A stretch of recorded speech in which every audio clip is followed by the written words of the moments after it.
तो इस कहानी की शुरुआत हुई थी जीहोन से, एक हारा हुआ इंसान जिसके पास पैसे ना होने की वजह से उसकी फैमिली तक ने उसे छोड़ दिया था। जीहोन के पास अब अपनी बीमार मॉम के इलाज करवाने तक के पैसे नहीं थे। सर से पांव तक वो कर्ज में डूबा हुआ था। ऐसी सिचुएशन में जब उसके पास कोई रास्ता नहीं था, किसी ने उसे डेथ गेम खेलने का मशवरा दिया। लगभग 500 लोग की डेथ गेम खेलने आए हुए थे।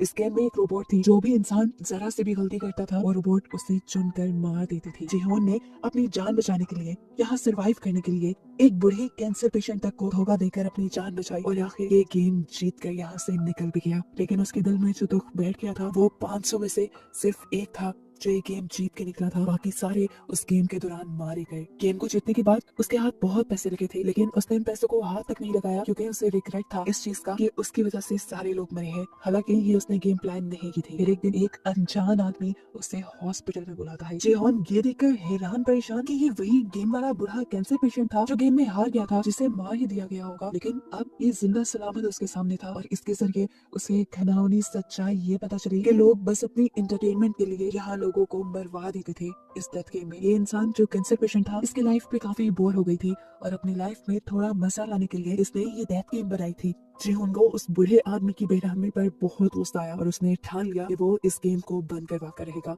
इसके बाद हम मिले जुनहो से, एक पुलिस ऑफिसर जिसका भाई भाग चुका था पुलिस से कुछ फ्रॉड करके। अपने भाई को ढूंढते हुए जुनहो को उसके रूम से एक गेम वाला कार्ड मिला था। इन्वेस्टिगेशन करते हुए जुनहो जीहोन तक पहुंचा और उसे पता चला कि वो गेम में जाने वाला है और उसका पीछा करते हुए वो भी किसी तरह गेम में घुस गया। वो गेम में पार्टिसिपेट नहीं करने आया था, इसलिए उसने गेम के गार्ड्स में से एक गार्ड को मारकर उसका हुलिया ले लिया। वहाँ गेम में जाकर उसे इस गेम में होने वाले जुल्म का पता चला और उसने इस गेम के खिलाफ ही बहुत सारे सबूत इकट्ठे किए और इस आइलैंड से भागने में कामयाब भी हो गया। उसने सबूत सारे सेंड भी किए थे पुलिस को, लेकिन आइलैंड में सिग्नल न होने की वजह से जुनहो की कोई भी चीज पुलिस को रिसीव नहीं हुई। उस पे जुल्म ये कि जुनहो पकड़ा भी गया फ्रंटमैन के हाथों। फ्रंटमैन वो आदमी है जो इस गेम को खिलाता है और यहाँ हमें ये देखकर हैरानी हुई कि जुनहो का भाई ही असल में फ्रंटमैन था। उसने जुनहो को गोली मारने से पहले अपना चेहरा दिखाया और जुनहो को गोली मार दी, जिसके बाद उन्हें लगा कि जुनहो मर गया है और उन्होंने उठाकर जुनहो को पानी में फेंक दिया। और यहाँ पहले सीजन का रिकैप खत्म होता है। नेक्स्ट सीजन की कहानी यहीं से कंटिन्यू हो रही है। सबवे स्टेशन पे हम अब जीहोन को दिख रहे हैं जो अपनी बेटी से मिलने के लिए जा रहा है। सबवे स्टेशन पे उतरते ही उसकी नजरें दो आदमियों पे रुक गई। उन दोनों में से एक आदमी वही आदमी था जिसने जीहोन को स्क्विड गेम का कार्ड दिया था। ये बात समझ गया कि अब ये लोग दोबारा एक नई गेम के लिए लोगों को इकट्ठा कर रहे हैं, लेकिन वो अब इन्हें इनके बुरे इरादों में कामयाब होने नहीं देगा। वो भागते हुए उस आदमी तक पहुंचने की कोशिश करता है, लेकिन उसने फिर भी थोड़ी देर कर दी थी। वो आदमी वहां से जा चुका था। जिन्होंने उस आदमी के हाथ से कार्ड ले लिया जिसको वो गेम वाला आदमी कार्ड देकर गया था और फौरन उस नंबर पे कॉल मिलाई। कॉल मिलाते ही वो फ्रंटमैन को धमकी देता है कि मैं तुम्हें तुम्हारे इरादों में कामयाब होने नहीं दूंगा, मैं इस मरतबा इस गेम को चलने नहीं दूंगा। उसकी धमकी सुनकर उल्टा फ्रंटमैन ही अब उसे धमकी देने लगा था। वो उससे कहता है जाओ तुम अपनी बेटी से मिलने जाओ, इन पंगों में ना ही पड़ो तो अच्छा है। ये सुनकर वो समझ गया कि फ्रंटमैन और उसके लोग आज भी किसी तरह उसके ऊपर नजर रखे हुए थे, लेकिन अब तक ये कैसे मुमकिन था। वो समझ गया कि जरूर उसके बॉडी में कोई ट्रैकर लगा हुआ है और वॉशरूम में जाकर वो ट्रैकर अपनी बॉडी में ढूंढने लग जाता और उसे कान के नीचे अपनी बॉडी में लगा ट्रैकर मिल भी जाता है, जिसे उसने एक कटर से कट करके निकाल दिया। सीन कट हो गई। यहाँ हमने जुनहो को देखा जिसे लास्ट सीजन में फ्रंटमैन यानी उसके अपने भाई ने पानी में गिरा दिया था। पता चला कि उसे पानी से एक फिशरमैन ने रेस्क्यू कर लिया था और अब वो हॉस्पिटल में एडमिट था। काफी दिन गुजरने के बाद जुनहो को इस टाइम होश आया है। दूसरी तरफ जीहोन जिसने अपनी बॉडी से ट्रैकर निकाला है, ट्रैकर निकालने के बाद वो अंडरग्राउंड हो गया ताकि स्क्विड गेम वाले उसे ट्रैक न कर पाए, जिसके बाद लगभग 2 माह का वक्त सीजन में गुजार दिया गया और हमें जिन्हो को दिखाया गया जो अभी तक अपने भाई को ढूंढ रहा है और ट्रैफिक पुलिस में है। अपने भाई को ढूंढने के साथ साथ उसका दूसरा मिशन स्क्विड गेम को बंद करने का भी बन गया था, क्योंकि उसने भी देखा था कि कैसे स्क्विड गेम में बेदर्दी से लोगों को मार दिया जाता था। वो जब ये केस अपने सीनियर से डिस्कस करने लगा तो किसी ने उसकी बात नहीं मानी, क्योंकि जब जिन्हो ने उस गेम के बारे में सारे सबूत इन लोगों को उस आइलैंड से सेंड किए थे तो वो इन लोगों तक पहुंच ही नहीं पाए थे और ऐसे सबने मान लिया था कि जिन्हो झूठ बोल रहा है। सीन कट होकर हमें जीहोन को दिखाया गया जिसे अब फ्रंटमैन ने ट्रैक कर लिया था। फ्रंटमैन उसका दरवाजा नॉक करता है। करते हुए जब जीहोन ने दरवाजा खोला तो फ्रंटमैन 2 कटे हुए सर उसके सामने लेके आया, जिनकी आंखें तब से खुल गई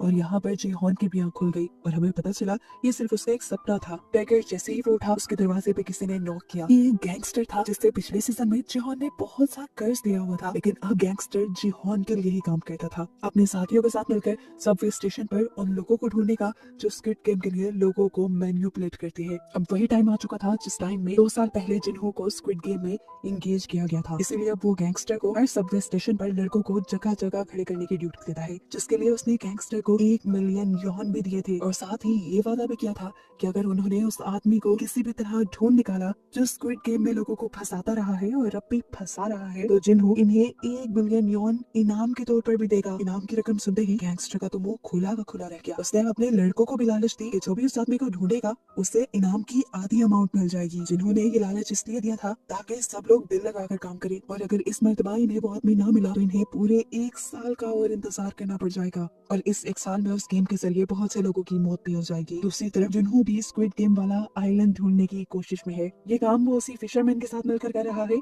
जिसने उसकी जान बचाई थी। जहाँ से जिन्हों उस फिशरमैन को मिला था, ये लोग उसके आसपास के सब आइलैंड देख चुके थे और अभी तक स्क्विड गेम वाले आइलैंड तक नहीं पहुंच पाए थे। सीन कट होकर हमें गैंगस्टर को दिखाया जाता है जो अपनी एक नई टीम को ट्रेनिंग दे रहा है। उसने सबको बताया कि उन लोगों को सबवे स्टेशन पे एक ऐसे आदमी को ढूंढना है जो सूट पैंट पहने हुए होगा, हाथ में उसका पैसे से भरा ब्रीफकेस होगा और वो सबके साथ दार्जी गेम खेलेगा और उसके बाद उन्हें एक कार्ड देकर जाएगा। सब अपने काम पर लग जाते हैं और काफी दिन के सब्र के बाद 2 आदमियों को आखिर वो बंदा मिल भी जाता है। सबवे स्टेशन पर ही 2 लोगों के साथ दार्जी गेम खेलते हुए वो उसकी लोकेशन अपने बॉस गैंगस्टर के साथ जिन्हों को भी भेज देते हैं और खुद भी उसका पीछा करना शुरू कर देते हैं, जो अब एक कन्वीनियंस स्टोर पर जाकर बहुत सारे ब्रेड्स और लकी ड्रॉ कार्ड्स खरीद कर भीख मांगने वाले लोगों के पास गया है। इन भीख मांगने वाले लोगों के सामने उसने 2 चॉइसेस रखी, एक ब्रेड और एक लकी ड्रॉ की। तकरीबन सभी लोगों ने लकी ड्रॉ चूज किया लेकिन कोई भी नहीं जीत पाया, जिसके बाद इस आदमी ने सारे ब्रेड जमीन पर रखकर उसके ऊपर चलने लग गया और लोगों से कहा, ये खाना मैंने नहीं बल्कि तुमने वेस्ट किया है, तुम सबको पैसे जीतने की लालच थी। यह आदमी इस तरह सब लोगों का माइंड तैयार कर रहा था और जज कर रहा था कि कितने लोग लालची हैं ताकि अगली मर्तबा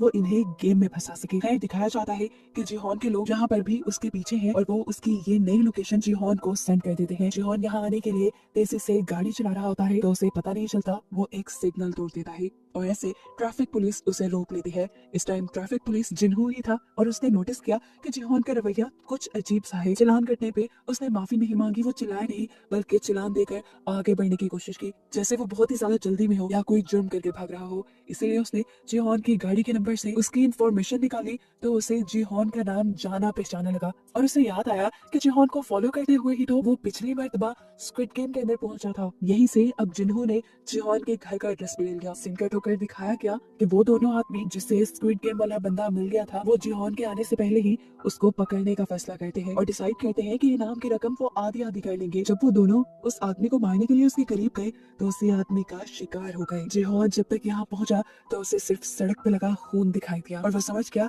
कि वो दोनों उसके लोग उस तालिम आदमी के हाथों मारे गए। ऊपर से देखने को मिला कि वो आदमी जिहोन पर नजर रख रहा था। जिहोन के जाने के बाद जब वो कमरे में आया तो पता चला कि उसने जिहोन के आदमियों को अब बंदी बनाया हुआ है। वो इनके साथ भी डेथ गेम खेलता है क्योंकि उसे भी डेथ गेम खेलने में मजा आता था। गेम तो बच्चों वाली थी, स्टोन पेपर सीजर, पर उसने शर्त रखी थी जो हारा वो मारा जाएगा। ऐसे ही जब उनका एक साथी हारता है तो यह आदमी उसे गोली मार कर खत्म कर देता है और फिर दूसरे आदमी से जिन्हों का एड्रेस पूछता है। जिन्हों का एड्रेस पता चलते ही वो उस आदमी को छोड़कर वहाँ से चला गया। यहाँ शाम में जिन्हों जब अपने घर पहुंचा तो वो आदमी उससे पहले ही उसके घर में छुपा बैठा था। वो जिहोन को यहाँ मार भी सकता था लेकिन जैसा हमने पहले देखा कि उसे डेथ गेम पसंद है, वो अब जिहोन के साथ डेथ गेम खेलने का फैसला करता है। गेम खेलने से पहले उसने जिहोन को बताया कि मैं पहले स्क्विड गेम में डेड बॉडीज को उठाने का काम करता था लेकिन वो बहुत बोरिंग था, मुझे लोगों को बहुत मारना पसंद था, इसीलिए मैंने फ्रंटमैन से अपनी जॉब चेंज करने की रिक्वेस्ट की। इसके बदले फ्रंटमैन ने पता है मुझे क्या टास्क दिया, उसने मुझे मेरे ही डैड को मारने को कहा और मैंने गन उठाकर मार दिया, जिसके बाद फ्रंटमैन ने मुझे ये गन दी और अब मैं किसी को भी मार सकता हूँ। जिहोन उसकी बातों पर ज्यादा ध्यान दिए बगैर उससे कहता है बस मुझे फ्रंटमैन का एड्रेस दो,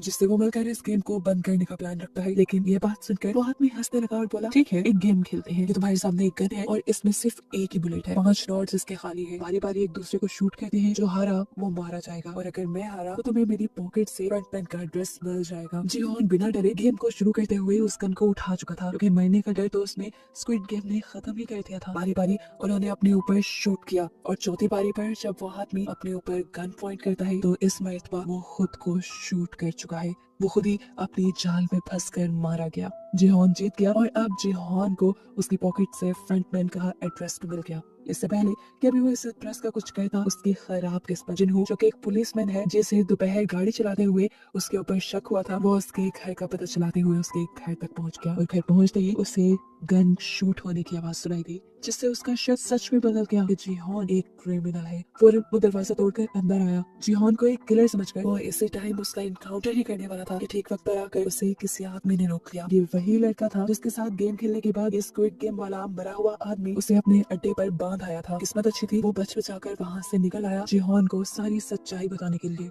लेकिन जब तक यहाँ पहुंचा, यहाँ का तो सारा माहौल ही बदल गया था। उसने जीहोन की जान जिन्हू से बचाई और फिर जिन्हू को सारी सच्चाई बताई डेथ गेम वाली, कि कैसे इस मरे हुए आदमी ने उनके साथ भी डेथ गेम खेली और उसके एक साथी को, उसके बॉस को मार दिया। बात को आगे बढ़ाते हुए जीहोन भी अब जिन्हू को स्क्विड गेम की सारी स्टोरी बताता है कि किस तरह इस गेम में सभी लोगों को मार दिया जाता है। उसने जिन्हू से कहा, मैं बुरा नहीं हूँ, मैं बस उस गेम को रोकना चाहता हूँ ताकि और मासूमों की जान बच पाए। स्क्विड गेम के बारे में वो जिन्हू भी जानता था। जिन्हू ने यहाँ जीहोन को बताया, मैं तुम्हारा ही पीछा करते हुए उस गेम तक पहुंचा था। वहाँ मैंने जाकर गार्ड्स के सूट पहन लिए और तुमसे कई मर्तबा बात करने की भी कोशिश की, लेकिन तुम मेरे से बात नहीं कर पाई। मैं जानता हूँ उस गेम में ये लोग सबको मार देते हैं और मारने के बाद उन डेड बॉडीज के साथ क्या किया जाता है, उनके ऑर्गन्स निकाल कर बेच दिए जाते हैं। ये सब कुछ भी मैं जानता हूँ। इतनी डिटेल्स तो जीहोन को खुद भी नहीं पता थी। जिन्हू के मुंह से ये सब सुनकर उसने भी अब जिन्हू को अपने साथ मिलाने का फैसला किया और जिन्हू को अपना प्लान बताया कि वो स्क्विड गेम के सभी बनाने वालों को चुन चुन कर मार देगा। एक फ्रंटमैन है जिसे आज तक उसने नहीं देखा, वो ब्लैक मास्क पहने आता है। उसने एल नामी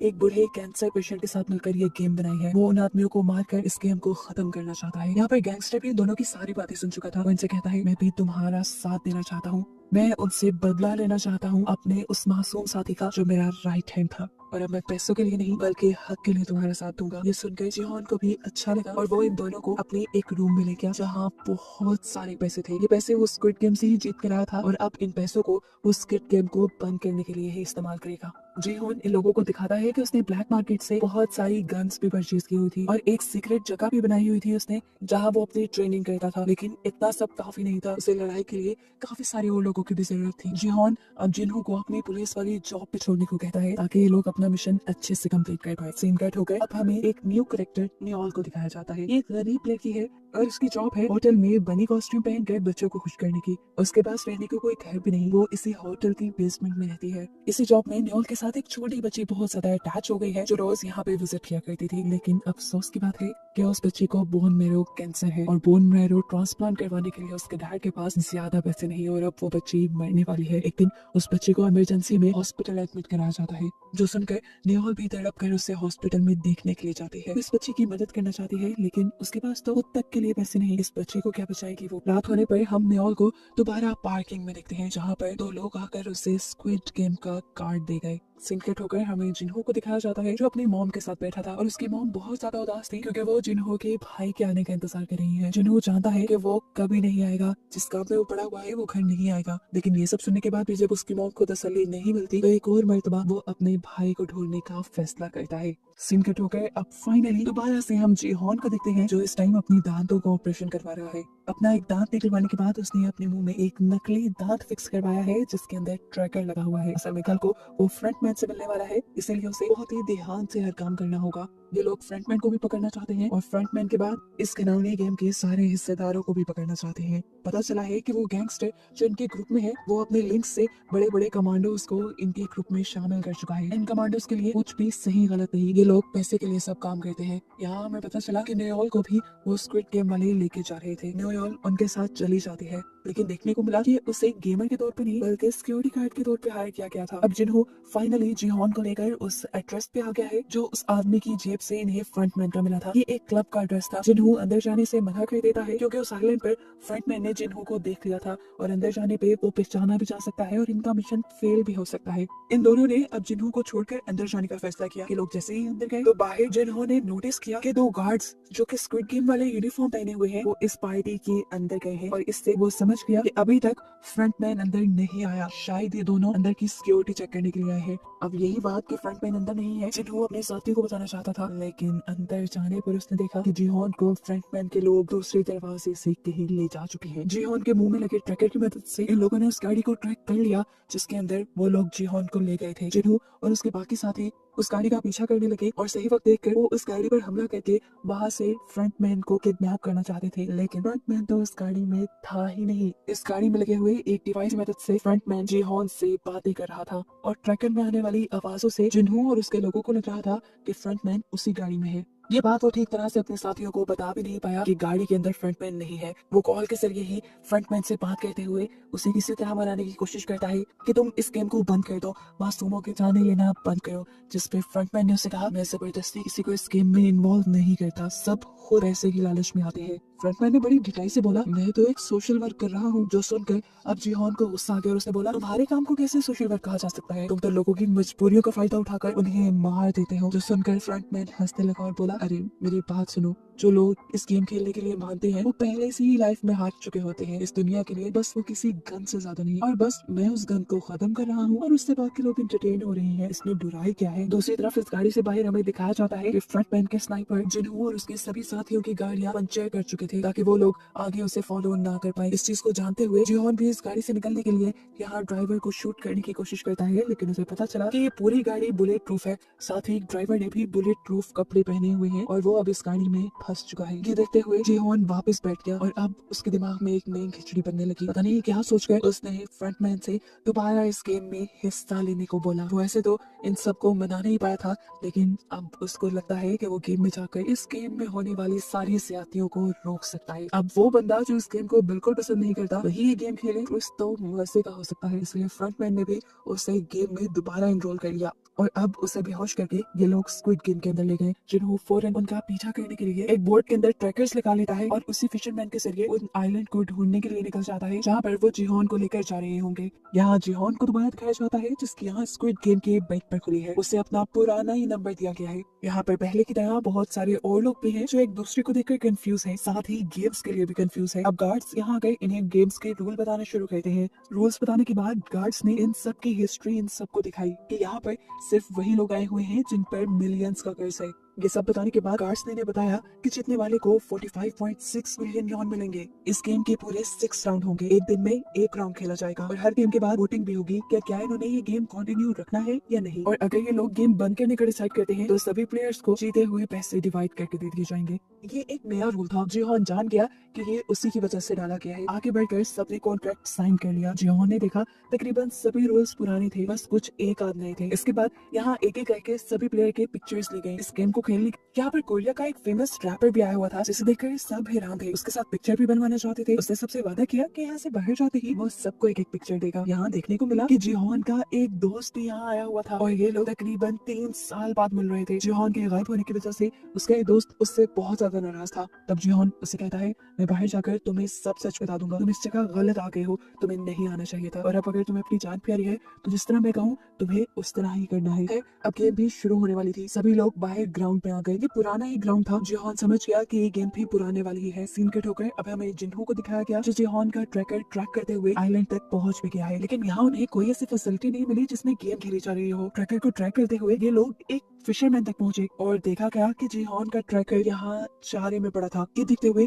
उन्होंने फिशरमैन को ही मारना शुरू कर दिया और उससे इन्वेस्टिगेट करने लगे इस ट्रैकर के बारे में। तब फिशरमैन ने जवाब दिया कि मुझे तो ये चारा फ्री मिला था। वहाँ गेम के अंदर भी जिहोन परेशान था कि जिन्हों और उसकी टीम इन सबको रेस्क्यू करने के लिए क्यों नहीं पहुंची, कहीं उसके ट्रैकर में तो कुछ गड़बड़ नहीं। कैमरे से छुपते हुए वो अपने मुंह से जब अपना टूटा हुआ दांत निकालता है तो ये देखकर हैरान रह जाता है कि उसमें ट्रैकर ही नहीं था और गेम वालों ने गेम में आने से पहले उसका ट्रैकर वाला दांत निकाल दिया और वो समझ गया कि अब वो बहुत बड़ी मुसीबत में है। किसी को तो क्या बचाना, वो खुद भी इस गेम से नहीं निकल सकता। फिर भी वो सबकी जान बचाने का इरादा तो रखता था, इसलिए उसने सबसे कहा कि इस गेम को आप लोग वैसे ही खेलेंगे जैसा मैं कहूंगा, वरना आप लोग मारे जाएंगे। अब गेम भी स्टार्ट हो चुकी थी। जिहोन सबको अपने एक्सपीरियंस से गाइड करते हुए उस वक्त में आगे लेकर जा रहा था जब डॉल का मुंह पीछे होता था। सभी लोग जिहोन की बात मान रहे थे, लेकिन बहुत से लोगों को यकीन नहीं था कि जिहोन सच बोल रहा है। ऐसे ही वो रैपर अपने सामने वाली लड़की के कान के नीचे मक्खी देखकर उसे उड़ाने को कहता है। वो लड़की पीछे मुड़कर उसे देख के हंसने लग जाती है। उसके मुंडे की मूवमेंट डॉल ने डिटेक्ट कर ली थी और स्नाइपर से उसके सर पे शूट करके उसे मरवा दिया। इससे सब लोग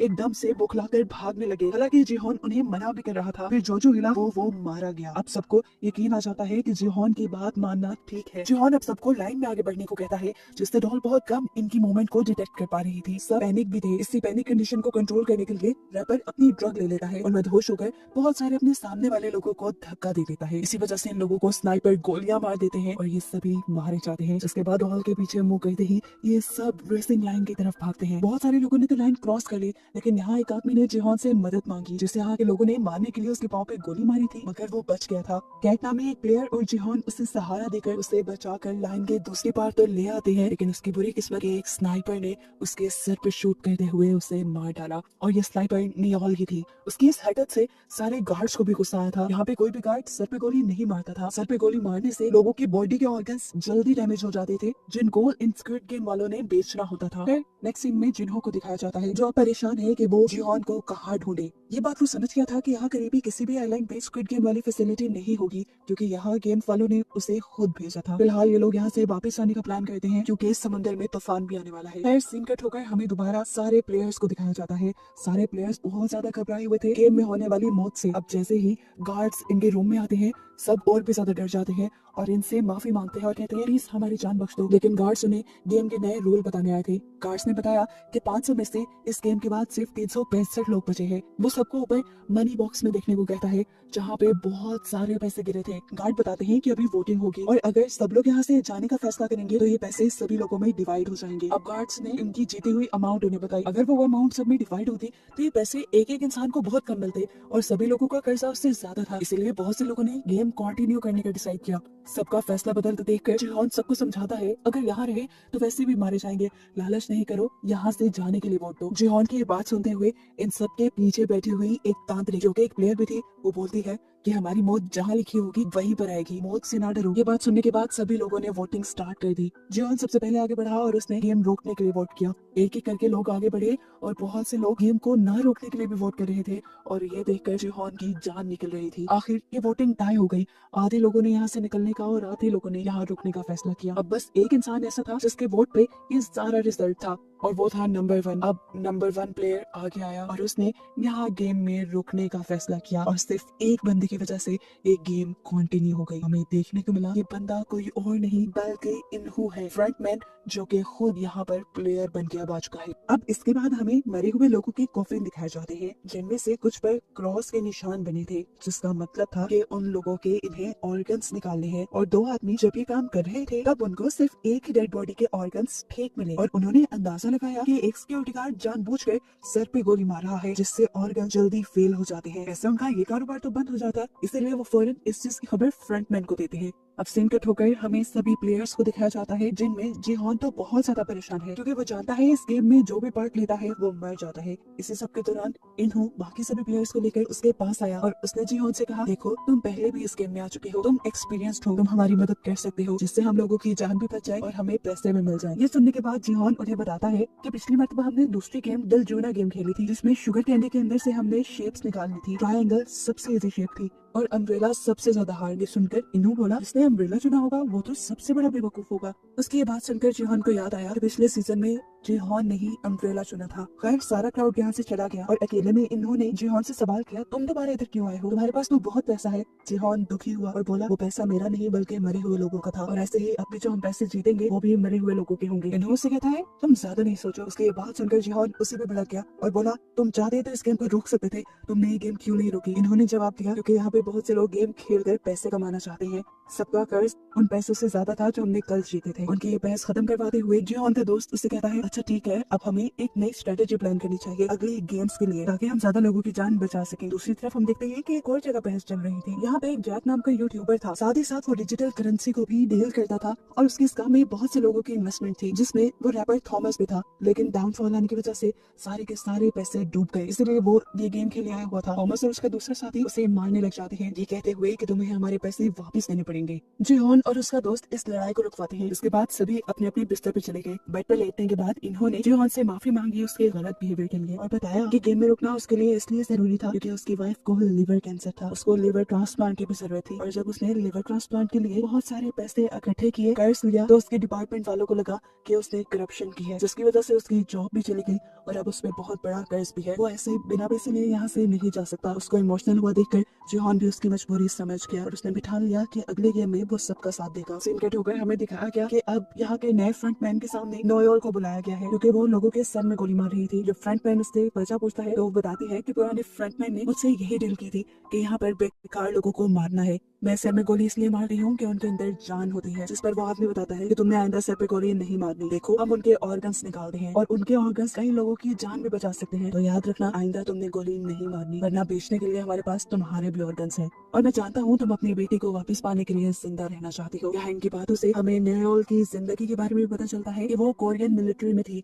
लेकिन एक जंग में जब वो हिस्सा लेने गई तो पीछे से उसकी बेटी गुम हो गई और आज तक वो अपनी बेटी को ढूंढ रही है। सीन कट होकर अब हम जुनहो को देखते हैं जो अपने ऑफिस में आकर कमिश्नर से मदद मांग रहा है ये सारी कहानी बताते हुए, लेकिन उसके पास कोई सबूत नहीं। इसलिए कमिश्नर उसे कहते हैं तुम जानते हो ना, सबूतों के बगैर हम किसी भी चीज पे एक्शन नहीं ले सकते और तुम्हारी कहानी यकीन के काबिल भी नहीं। मुझे लगता है कि तुम्हारी दिमागी हालत खराब होने लगी है। ये कहते हुए कमिश्नर वहाँ से उठकर चले जाते हैं और पता चलता है कि जिन्हो ने अपने हाथ से अपनी जॉब भी खो दी। लेकिन जिन्हो अभी भी हार मानना नहीं चाहता था, इसलिए उसने अपनी पुरानी टीम को दोबारा यूनाइट किया स्क्विड गेम वाला आइलैंड ढूंढने के लिए। इन्हें अब एक नए ग्राउंड में लेके आया जाता है जहाँ कर जिहोन हैरान परेशान था क्योंकि ये गेम पहले उसने नहीं खेली थी। जब बाकी सब लोग आगे जिहोन से इस गेम के बारे में पूछते हैं तो बताता है ये कोई नई गेम है और मुझे इसके बारे में नहीं पता। ये सुनकर सब उस पर भड़क गए। इससे पहले कि ये सब लोग उसे मारना शुरू कर देते इन्हों दरमियान में आ जाता है और ये लड़ाई रुकवा देता है। यहाँ पर अब इन्हें 5-5 लोगों की टीम बनाने को कहा गया था। डैनी जो कि प्रेग्नेंट थी और जैक की गर्लफ्रेंड थी, जैक उसके पास आकर उसे कहता है कि तुम मेरी टीम में आ जाओ, लेकिन डैनी इनकार कर देती है क्योंकि अब उसे जैक के साथ नहीं रहना था।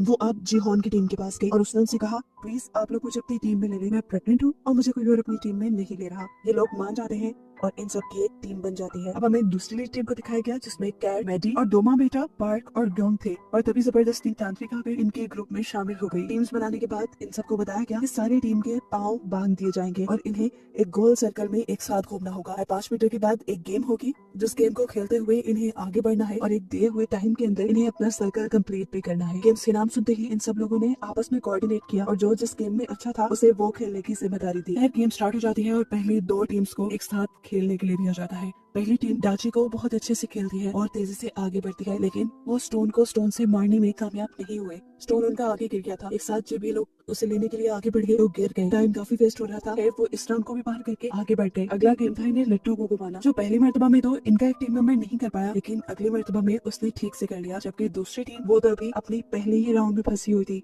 फिर वक्त खत्म हो गया और दूसरी टीम को गोलियां मारकर स्क्विड गेम वालों ने मार दिया और वो टीम जिसने काफी सारे राउंड पूरे कर लिए थे वो भी अपना टाइम पे सर्कल कंप्लीट नहीं कर पाई थी और ऐसे उन्हें भी गोलियां मारकर मार दिया गया। ये देखकर सभी बहुत ज्यादा डर गए, घबरा गए। यहाँ पर अब सब लोगों की लाशें उठाई जा रही थी। एक बंदा अभी जिंदा था, मरा नहीं था। इन्होंने उसको भी उठाकर कॉफिन में डाला और उसके कॉफिन पे क्रॉस का निशान बना दिया। लेकिन फिर यहाँ पर नेओल आई और उसने आकर उस आदमी के सर पे गोली मारते हुए उसे जान से मार डाला। ये चीज फ्रंटमैन ने भी देख ली थी और उसकी इस हरकत से फ्रंटमैन के साथ उसके सारे गार्ड भी गुस्से में आ गए। खैर वाली टीम जो वक्त पे अपना सर्कल कंप्लीट नहीं कर पाई उन्हें गोलियों से भूनकर मार दिया गया। फिर इसी तरह गेम चलती रही। कोई टीम जीती तो कोई हारी और जो हारी उन्हें गोलियों से मार दिया गया। आखिरी बारी आई जिहोन की टीम की। उन्होंने अपनी साथ वाली टीम को भी ऑल द बेस्ट कहा और गेम स्टार्ट कर दी। पहला गेम डैनी ने खेला, दूसरा गेम जिहोन के दोस्त ने खेला, तीसरा गेम खेला उनके ग्रुप में आए हुए ली ने, जिसने पहले ही बारी में 5 डाइस को उठाकर अपने हाथ में कैच कर लिया था और उसने बताया कि वो इस गेम में एक्सपर्ट है क्योंकि वो अपनी बहनों के साथ ही खेलता रहा है। चौथा गेम इन्होंने खेलना था, उसे लट्टू को घुमाना था। पहली मर्तबा वो ठीक नहीं कर पाता और ये लोग आगे जाकर इकट्ठे उस लट्टू को उठाते हैं। दूसरी मर्तबा जब वो ये करने लगता है तो जानबूझकर वो लट्टू को पीछे फेंक देता है। उसकी ये चाल किसी को समझ नहीं आ रही थी।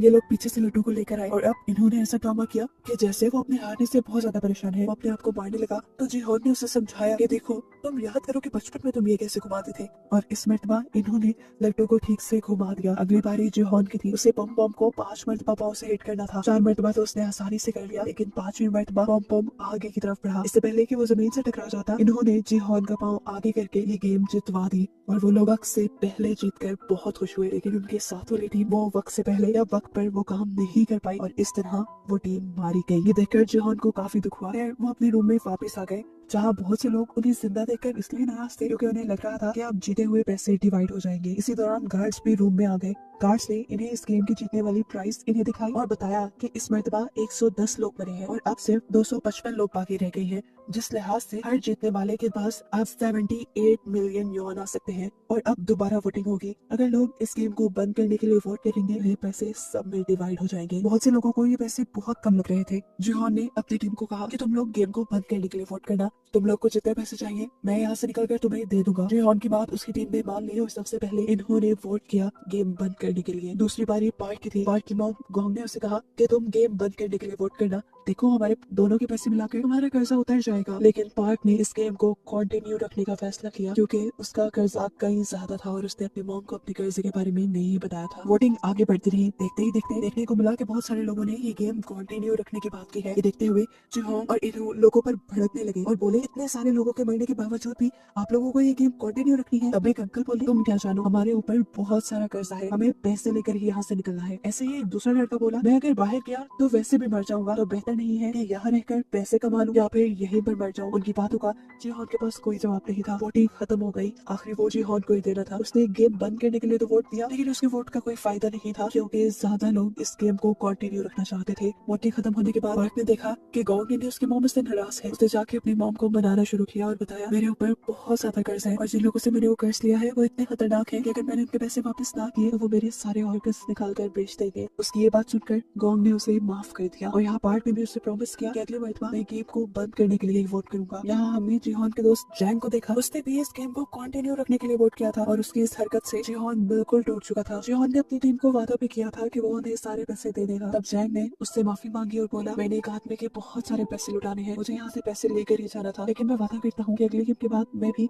इस गेम को बंद करने के लिए वोट करूंगा। जिहोन दुखी बैठा था और उसने सबसे कहा कि अगले गेम पे हमें एक दूसरे को भी मारना पड़ सकता है। ये बात सुनकर सभी दुखी हो गए। इन लोगों के पास अब खाना कुछ एक्स्ट्रा था जो उन्होंने डैनी को दे दिया क्योंकि डैनी प्रेग्नेंट थी और उसे ज्यादा खाना खाने की जरूरत थी। सीन कट होकर हमें बाथरूम में जैक और थैनोस यानी रैपर को दिखाया गया। वो रैपर अभी भी जैक को घेरे खड़ा था और उसने उसे कहा कि तुम मेरे कर्जई हो, इस तरह तुम मेरे गुलाम हुए, तुम यहाँ से मुझे पैसे जीत कर देकर जाओगे। ये सुनकर जैक ने उसे कहा कि तुम्हारे पैसे डूबने में मेरी कोई गलती नहीं, तुमने मेरे कहने पे शेयर जरूर खरीदे थे, लेकिन जब मैंने तुम्हें बताया कि अब इन्हें बेचने का टाइम है तो तुमने तब लालच में वो नहीं बेचे और तुमने अब सारे पैसे खुद डुबाए हैं, इसमें मेरा कोई कसूर नहीं। लेकिन वो रैपर उसकी कोई बात मानने को तैयार नहीं था। वो उसे कहता है, जो भी है तुम पैसे जीतो और मुझे वापस करो। ये सुनकर जैक हंसने लगा और बोला, अगर मैं वो पैसे जीत भी गया तो शायद तुम मर चुके होगे। ये बात सुनकर उस रैपर को इतना ज्यादा गुस्सा आ गया कि वो जैक की गर्दन पकड़कर उसे मारने लगा। पर सही वक्त पर जिहोन की टीम ने आकर इस लड़ाई को रोक दिया। खैर ये लोग वापस रूम में आ गए और यहाँ आकर जिहोन ने सबसे कहा कि हमें बारी बारी उठकर पहरा देना होगा क्योंकि पैसों के लिए मैंने देखा है लोग खुद जानवर बन जाते हैं और अपने दूसरे ही टीम मेंबर्स को मार देते हैं ताकि प्राइज मनी उनको मिल जाए। सीन कट होकर फाइनली अब हम जिन्हों को देखते हैं जो दोबारा जिहोन को ढूंढने के लिए सफर शुरू कर चुका है और यहाँ नया दिन भी चढ़ गया है। सभी लोगों को दोबारा गेम के लिए तैयार होने को कहा गया। साथ ही साथ सभी गार्ड्स भी तैयार हो गए।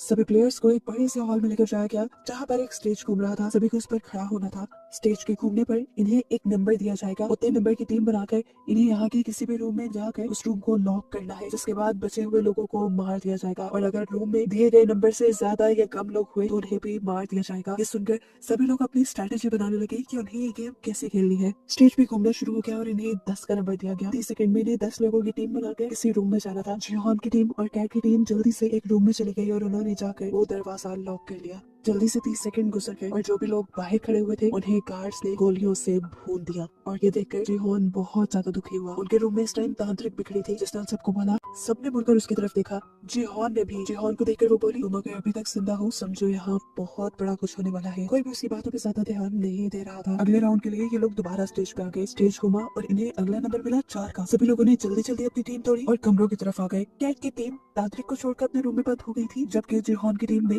इन्हों को छोड़ दिया था और फिर उसके बाद पहले की तरह बचे कुछ लोगों को मार दिया गया। गार्ड्स ने देखा कि एक रूम में 3 लोग थे। गार्ड्स ने उनको भी पकड़कर मार डाला। ये लोग जब रूम से बाहर आए तो तांत्रिक अजीब सी नजरों से उन्हें देख रही थी जबकि जिहोन और उसकी पूरी टीम इन्हों के लिए परेशान थे, लेकिन इन्हों सेटिस्फाई था। उसने कहा कि मैं लोगों से जल्दी दोस्ती कर लेता हूँ, इसलिए मैं बच गया। फाइनली अगला राउंड शुरू हुआ और इन सबको 3-3 का नंबर मिला। इन लोगों ने अपनी दोबारा टीम तोड़ी और आगे बढ़े। गॉन्ग अपने बेटे पार्क के साथ जाना चाहती थी लेकिन 2 लड़कों ने जबरदस्ती पार्क को पकड़कर अपने रूम में ले गए और गॉन्ग ये देखकर परेशान हुई कि उसके बेटे ने उसे छोड़ दिया। वो वही परेशान करी थी कि ठीक वक्त पर जिहोन और इन्हों आए और उसे पकड़ते हुए एक रूम में ले गए। वहाँ बैठकर भी गॉन्ग बहुत ज्यादा परेशान थी क्योंकि उसकी बेटी को उसकी बिल्कुल भी परवाह नहीं थी, चाहे उसकी मॉम मर भी जाए। उसकी ये बात सुनकर जिहोन और इन्हों को भी दुख हुआ। ये लोग दोबारा अब रूम से बाहर आए जहाँ पर पार्क भी इस चीज से दुखी था कि उसने अपनी मॉम को छोड़ दिया, लेकिन गॉन्ग ने उसे गले लगाकर संभाल लिया। इधर कैट और मैडी भी गॉन्ग से मिले जिनको एक तीसरे बंदे ने मिलकर बचा लिया था और वो भी अब से इनकी टीम का मेंबर बन गया था। फिर अगला राउंड भी शुरू हो गया। इसमें तुम्हें नंबर मिला 6 का। ये लोग अब दोबारा टीम बनाने लगे।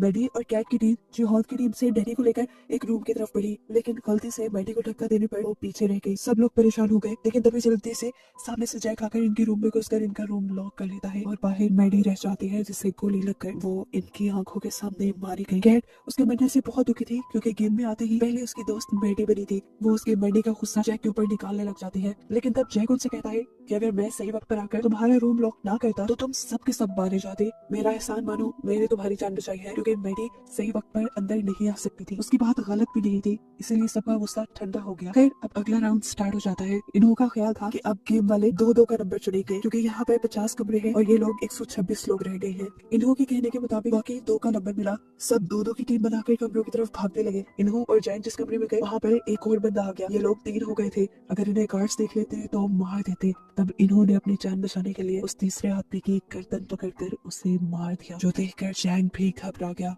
वो जान गया था कि इन्हों बहुत ज्यादा खतरनाक है। गेम अब खत्म हो चुकी थी। ये लोग वापस अपने रूम में आ गए, जबकि दिखाया गया कि मरे हुए लोगों को कॉफिन के अंदर डाला जा रहा था। जो लोग पूरी तरह मर चुके थे, जिनके ऑर्गन नहीं निकाले जा सकते थे, उनको जला दिया गया और बाकी लोगों के ऑर्गन्स निकाले गए। सीन कट हो गए। अब हमें जिन्हों को बोट पे दिखाया गया, जो ड्रोन की मदद से सही आइलैंड को ढूंढने की कोशिश कर रहे हैं। यहाँ पर शर्मन से कहता है कि अब हम बस उन आइलैंड्स को ढूंढेंगे जिनको हमने पहले नहीं ढूंढा। उसके बाद जिन्हों मान जाता है और ये लोग ड्रोन के जरिए एक ऐसे आइलैंड को दिखती है जिसपे एक छोटा सा गेट था। जिन्हों समझ गया कि जरूर इस गेट के नीचे ही वो फैसिलिटी होगी। उसने फौरन अपने आदमियों को वहाँ भेजा और आदमियों ने जाकर जैसे ही वो कैबिन वहाँ खोला तो एक बहुत बड़ा ब्लास्ट हुआ, जिसमें उसकी बहुत सारी टीम मारी गई। इस चीज ने उसे बहुत बड़ा धचका दिया था। वो जान गया था कि ये सिस्टम सारा गेम वालों ने ही लगाया होगा, ताकि लोग डिस्ट्रैक्ट होकर मारे जाएं। सिंगल पर दोबारा हमें गेम का सीन दिखाया जाता है, जहाँ पर सभी प्लेयर्स अपनी गेम्स के बारे में बात कर रहे हैं। तांत्रिक आकर कैट की टीम से कहती है, तुमने मुझे अपनी टीम से निकाला था ना, देखो अब मैं तुम्हें शराब देती हूँ, तुम सब भी बैठ की तरह मारे जाओगे। जो सुनकर गैंग बोली, तुम्हारी बातों से कुछ नहीं होगा। यहाँ अब उसी तरह हमें इन्हों और जिहोन को दिखाया गया, जिन्होंने गेम बंद करने वाले लोगों को गिन लिया था। गेम बंद करने वाले लोग अभी भी कम थे और गेम को कंटिन्यू रखने वाले लोग ज्यादा बच गए थे। तब जिहोन सिचुएशन देखते हुए इनसे कहता है कि हमें लोगों से बात करनी चाहिए और इस गेम को बंद करने के लिए कहना चाहिए, जिस पर इन्हों से समझाता है, देखो हम इस तरह नहीं कर सकते। ऐसे भी वो लोग जो इस गेम को कंटिन्यू रखना चाहते हैं उल्टा भड़क जाएंगे और गेम से पहले ही यहाँ लड़ाई हो जाएगी, सब एक दूसरे को मारने लग जाएंगे और यही तो वो गेम वाले चाहते हैं। अब वोटिंग का भी टाइम आ गया था। वोटिंग से पहले गार्ड्स ने आकर सब लोगों को बताया कि अब बचे हुए लोग सिर्फ 100 रह गए हैं और अगर 100 के 100 लोग यहाँ से निकलने का डिसाइड करते हैं तो हर एक को 365 मिलियन यौन मिलेंगे, जो सबके लिए तकरीबन काफी थे। वोटिंग स्टार्ट हो गई। इस पर वोटिंग काफी क्रिटिकल थी, क्योंकि जितने लोग यहाँ से निकलने के लिए वोट कर रहे थे, उतने ही लालची लोग ये गेम कंटिन्यू रखने के लिए भी वोट कर रहे थे। दिखाया गया कि तांत्रिक के कहने पर एक लड़की ने गेम को कंटिन्यू रखने का वोट दिया है, जिससे गेम को कंटिन्यू रखने वाले लोग ज्यादा हो गए हैं। लेकिन अच्छी बात थी कि अभी इन्हों का वोट बचा हुआ था। सभी उसे देखकर डर गए और सबसे ज्यादा डरा जैन। जैन जो उसका कारनामा देख चुका था रूम में एक आदमी को मारने का, वो ये बात जिहोन को बताने लगा, लेकिन उससे पहले ही इन्होंने उनके हाथ में वोट देकर उसकी इस बात को काट दिया और सब लोग खुश हो गए। लेकिन अभी तो वोटिंग टाई हो गई थी। इस वोटिंग का कोई रिजल्ट नहीं निकला। तब गार्ड्स ने कहा कि अब वोटिंग सुबह को दोबारा होगी, सुबह तक के लिए कोई फैसला नहीं है। अब सभी लोग जिन्होंने ये गेम को खत्म करने के लिए वोट दिया था, वो सभी परेशान बैठे थे कि पता नहीं सुबह क्या होगा। तब एक आदमी मशवरा देता है कि हम उनके किसी एक आदमी को बनाकर अपनी साइड कर लेते हैं। ये सुनते ही पार्क आगे बढ़ा और उसने बोला कि अगर तुम लोग इस गेम को कैंसिल करने को कहते हो तो मैं तुम सबको खाने की पार्टी दूंगा। लेकिन उसके बाद से सामने वाली टीम भड़क गई। सामने वाली टीम के अंकल बोले, अगर तुम सब मर गए देखो हमें तो ज्यादा पैसे मिलेंगे। और यहाँ पे अब ली नाम का लड़का खड़े होकर कहता है, और अगर गेम बंद ना हुई तो देखना तुम सब लोग मर जाओगे। बहस बढ़ते बढ़ते इनकी लड़ाई तक आ गई। सब लोग अपनी लाइन में आ गए। उनकी ये बहस देखते हुए जियोन ने नोटिस किया कि आज इन सबको खाने के साथ फॉग भी दी गई थी कि अगर लड़ाई हो तो इसे हथियारों के तौर पे यूज किया जा सके। सीन कट हो गए। हमें वॉशरूम में दिखाया गया कि वो रैपर एक आदमी को डरा धमका रहा है, क्योंकि उसने गेम बंद करने के लिए वोट किया है, जबकि रैपर ने उसे गेम को कंटिन्यू रखने को वोट देने को कहा था। ये देखकर जैक सामने आया और उसने रैपर से कहा कि तुम किसी को भी धमका नहीं सकते वोटिंग के लिए। इन सबके दरमियान बहस इतनी बढ़ गई, ये लड़ाई की तरफ चली गई। जैक इस लड़ाई से बचना चाह रहा था, लेकिन रैपर ने उसको ओवर पावर कर दिया और उसका गला दबाकर उसे मारने ही वाला था कि उस वक्त पे जैक को ना चाहते हुए भी रैपर के ऊपर फॉग से हमला करके उसे मारना पड़ा। उसने फॉग रैपर के गले में धंसा दिया था, जिससे उसकी वहीं पे मौत हो गई। रैपर के मरने के बाद दिखाया गया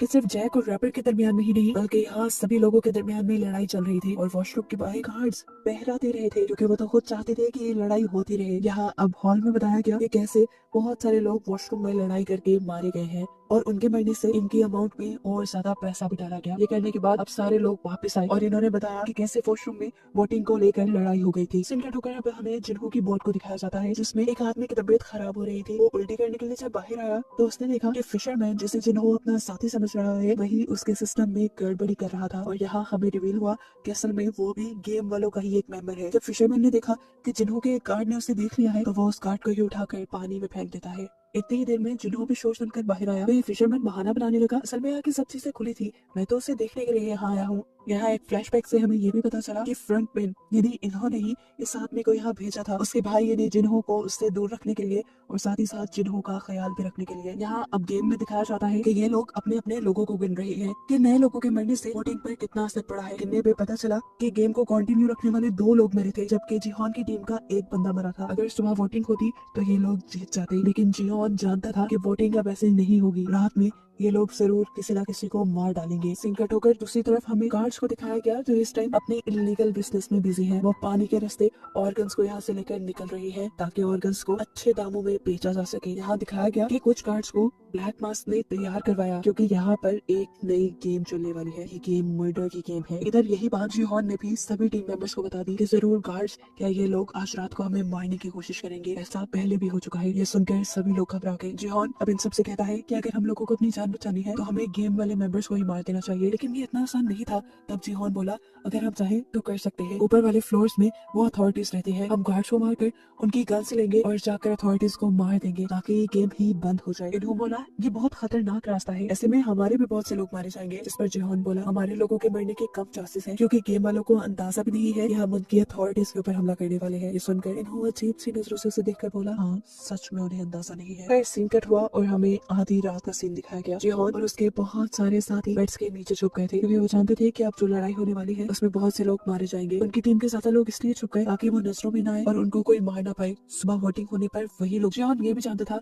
कि गार्ड्स ज्यादा लोगों को मारना नहीं चाहते क्योंकि अगर ज्यादा लोग मर गए तो उनकी गेम में मजा ही नहीं रहेगा। इसलिए जब गेम को कंटिन्यू रखने वाली टीम ने जिहोन की टीम पर हमला किया और कुछ ही लोगों को मारा तो फौरन ही गार्ड्स भी आ गए इस लड़ाई को रोकने के लिए। गार्ड्स अब यहाँ गिरे हुए लोगों को चेक करने लगे कि क्या वो मर गए हैं। इन्हीं लोगों में जिंदा जिहोन की टीम भी छुपी हुई थी जो एकदम से गार्ड्स को पकड़कर उनकी गन्स छीनने में कामयाब हो जाते हैं। असल में ये उनका प्लान था कि लड़ाई होने के बाद वो इस तरह मरने का ड्रामा करेंगे और गार्ड्स जब उनके करीब आएंगे तो वो गन्स छीन लेंगे और इन्हीं गन्स से जाकर वो अथॉरिटीज पर हमला करेंगे। ये देखते हुए और भी गार्ड्स यहाँ आ गए अपने गार्ड्स को रेस्क्यू करने के लिए और लोगों को कंट्रोल में करने के लिए। जिहोन की जान बचाने के लिए इन्होंने ही अपने ही गार्ड्स की गन लेकर अपने ही गार्ड्स को मारना शुरू कर दिया क्योंकि वो किसी को भी शक में नहीं डालना चाहता कि वो खुद अथॉरिटी है। ये चीज देखते हुए अब नए फ्रंटमैन ने सभी गार्ड्स को अपने कमरे में वापस बुला लिया। सभी यहाँ से बाहर निकलने लगे, लेकिन एक गार्ड के बाहर जाने से पहले ही वो दरवाजा बंद हो गया और गार्ड ने अपने आप को सरेंडर भी कर दिया इनके सामने। लेकिन तब जिहोन ने उस गार्ड को नहीं मारा। अब जिहोन का एक आदमी दूसरी टीम के लोगों को मारना चाहता था जिन्होंने उनकी टीम पर हमला किया था, लेकिन यहाँ जिहोन उसे रोक देता है और कहता है हम उन्हें नहीं मारेंगे। लेकिन वो आदमी बाजी था कि हमें उन्हें मार देना चाहिए, वो पैसों के पीछे भागने वाले दरिंदे हैं।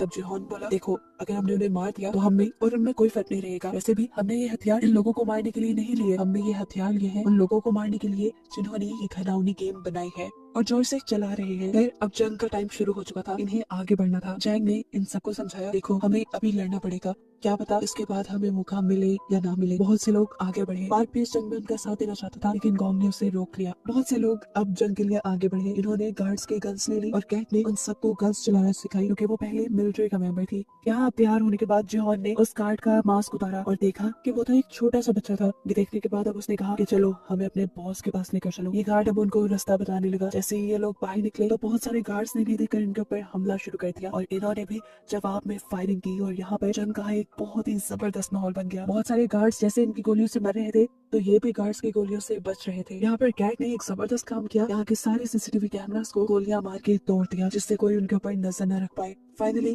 अब ये लोग कंट्रोल रूम तक पहुंच गए थे। गार्ड ने जिहोन को बताया कि इस कंट्रोल रूम को आप मेरे मास्क की मदद से खोल सकते हैं। और जैसे ही अपना मास्क जिहोन को दिया तो पीछे उसे फ्रंटमैन दिख गया और ये देखते ही उसकी जान निकल गई। फ्रंटमैन जो इस टाइम प्लेयर ही बना हुआ था इन्हो। इससे पहले कि ये लोग कंट्रोल रूम तक जाते ऊपर से गार्ड्स ने दोबारा इनके ऊपर गोलियां बरसाना शुरू कर दी। ये लोग अब जवाब में गोलियां भी नहीं बरसा सकते थे क्योंकि इनकी मैगजीन्स खत्म हो गई थी। यहाँ जिहोन उस लड़के का मास्क लेकर कंट्रोल रूम को ओपन कर चुका था। जैंग को लेकर वो आगे बढ़ा था और एक एक लम्हे की खबर उस सिक्योरिटी सिक्योरिटी गार्ड्स के ही वॉकी टॉकी से इन्हों को दे रहा था। अंदर जाते ही जिहोन और जैंग ने वहाँ एक एक करके गार्ड्स को मारना शुरू कर दिया और आगे बढ़ने लगे। यहाँ के सीसीटीवी कैमरा से ब्लैक मास्क ने उन दोनों को अंदर आता देख लिया और उनको रोकने के लिए अपनी गार्ड्स की पूरी एक टीम भेजी। यहाँ दूसरी तरफ देखने को मिला कि अभी तक गार्ड्स उनके ऊपर गोलियां बरसा रहे हैं और इनकी एक एक गोली खत्म हो चुकी है। यहाँ पर जिहोन और जैंग के पास भी बहुत सारे लोग आ चुके थे, वो इन्हें ओवरपावर कर सकते थे, इसीलिए उसने फौरन इन्हों को अंदर आने को कहा। लेकिन इन्होंने बताया कि मेरे पास गोलियां नहीं है। उसने उससे कहा जाओ पहले कमरे से मैगजीन्स लेकर आओ गार्ड्स के पास जो एक्स्ट्रा होती है। जिहोन के कहने पर अब उसे ये काम करना पड़ा। अब इन्हों के आने में तो देर थी, जिहोन को बचाव के लिए दोबारा गोलियों की जरूरत थी। तब जैंग ने उसे कवर दिया, वो ऊपर से गार्ड्स को मारता रहा और जितने गार्ड्स को इन लोगों ने यहाँ मारा था जिहोन उनके पास जाकर उनके मैगजीन ले आया। यहाँ देखने को मिला कि ली वापस हॉल में आ चुका था। उसने यहाँ पर मौजूद गार्ड्स की मैगजीन इकट्ठी करना शुरू कर दी और पार्ट ने भी इस काम में उसकी मदद की। दूसरी तरफ हमें दिखाया गया कि इन्हों को ये फील हुआ कि जिहोन दोबारा कहीं से मैगजीन लेकर उनके गार्ड्स को मारता जा रहा है, तो सिचुएशन खराब देखकर वो जिहोन के पास आया और जिहोन को डिस्ट्रैक्ट करने के लिए वो बोला मैंने बाहर एक नक्शा देखा था, मुझे लगता है कि कंट्रोल रूम तक जाने का पीछे से भी एक रास्ता है, मैं वहाँ जाकर तुम्हें कवर देता हूँ, तुम वहाँ से कंट्रोल रूम तक जाओ। जिहोन उसकी बात मान गया और उसके बहकावे में आते हुए उसे अपनी आखिरी मैगजीन भी जिहोन ने दे दी। यहाँ दिखाया गया कि ली जैसे ही वहाँ से बाहर निकला मैगजीन्स को ऊपर ले जाने के लिए, तो गोलियों की आवाज ने उसे बुरी तरह डरा दिया। वॉकी टॉकी से कैट उसे ऊपर की तरफ बुला रही थी, लेकिन वो वॉकी टॉकी को अब नीचे फेंक देता है क्योंकि ऊपर जाने का उसके अंदर हौसला नहीं। ये सुनकर कैट उसे गालियां देती है और खुद मैगजीन्स लेने के लिए नीचे आने का फैसला करती है। अब दोबारा हमें इन्हों को दिखाया गया जो पीछे रास्ते में तो चला गया था, लेकिन अब उसे एक नया कवर लेना था। उसने वॉकी टॉकी से ऐसी एक्टिंग करके जिहोन को मैसेज दिया कि जैसे वो गार्ड के हमले में घायल हो गया हो। उसने यहाँ पर एक जख्मी आदमी की आवाज भी जिहोन को सुनाई, जिससे जिहोन को सच में लगा कि वो बहुत ज्यादा जख्मी है और फिर इन्होंने उस सामने वाले आदमी को भी गोली मारकर मार दिया। ये सब वॉकी टॉकी से जिहोन सुन रहा था और अब जिहोन को ऐसे लगा जैसे इन्हों मारा गया हो और इस चीज से वो बहुत ज्यादा दुखी हो गया। वो तो इन्हों को अपना दोस्त समझ रहा था, ये नहीं जानता था कि इन्हों ही सबसे बड़ा गद्दार है। अंदर कैट जो अब मैगजीन्स लेकर बाहर की तरफ बढ़ रही थी, उनके रूम में भी बहुत सारे गार्ड्स आ गए। कैट ने पहले इन्हीं को मारने का फैसला किया, लेकिन गैंग ने उसे रोक दिया और कहा कि तुम इन्हें नहीं मारो। पता नहीं क्यों कैट ने उसकी बात मान ली। कैट के सही वक्त पर बाहर ना पहुंचने की वजह से सब लोग अब सरेंडर करने की पोजीशन पे आ गए, क्योंकि वहाँ गार्ड्स की तादाद ज्यादा हो गई थी और वो लोग लड़ भी नहीं सकते थे। इसी तरह गार्ड्स ने सामने आकर यहाँ एक एक करके सबको मार दिया। सीन कट होकर हमें दिखाया गया कि जिहोन और जैंग ने भी सरेंडर कर दिया था क्योंकि उनके पास भी गोलियां खत्म हो गई थी। और तब उनके सामने आया फ्रंट मैन, यानी खुद ही इन्हों, जो से पूछता है जिहोन तुम्हें तो दोबारा यहाँ के काफी मजा आया होगा है ना, लेकिन तुमने जो यहाँ किया वो अच्छा नहीं किया और इसकी अब तुम्हें सजा मिलेगी। वो अब उसके ऊपर बंदूक तानता है लेकिन मार देता है जैंग ने उसके दोस्त को ताकि उसके दिल में दर्द बढ़ जाए। अपने फ्रेंड को मरता देखकर जिहोन जोर से चिल्लाया और बस यहीं पे ये सीजन खत्म हो गया, बहुत सारी मिस्ट्रीज के साथ। क्या आखिर यहाँ जीता कौन, यहाँ के पैसे किसको मिलेंगे और जिन्हों इन लोगों को ढूंढ भी पाएगा या नहीं, ये सब देखने को मिलेगा हमें नेक्स्ट सीजन में।